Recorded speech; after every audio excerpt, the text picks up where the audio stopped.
বিশাল আয়তনের কারণে সুয়েজ খাল, পানামা খালের মতো অনেক গুরুত্বপূর্ণ সমুদ্র সিওয়াইজ জায়ান্ট জাহাজটির পক্ষে।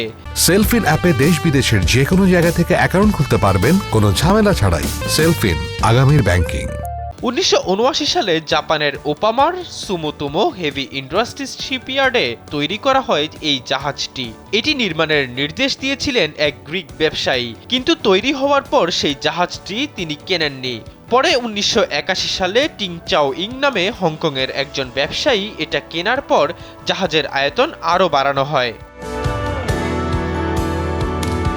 ক্রমাগত বোমা হামলায় আগুন ধরে যায় ওই জাহাজটিতে, ফলে ডুবে যায় বিশ্বের সবচেয়ে বড় জাহাজ। যুদ্ধ শেষ হওয়ার পর 700 টন ইস্পাত ব্যবহার করে মেরামত করা হয় জাহাজটি। মেরামতের পরে জাহাজটি আবার পরিষেবাযোগ্য হয়ে উঠলেও 90-এর দশকে শিপিং শিল্পে কম জ্বালানি খরচকারী ট্যাঙ্কারের ব্যবহার বাড়তে থাকায় জাহাজটি ব্যবহারের প্রতি আগ্রহ কমে আসে। শেষ পর্যন্ত 2009 সালে কাজ করা বন্ধ করে দেয় এই জাহাজ। তারপর জাহাজটিকে ভেঙে ফেলা হয়, আর অবশিষ্ট 36 টন স্ক্র্যাপ রাখা আছে হংকংয়ের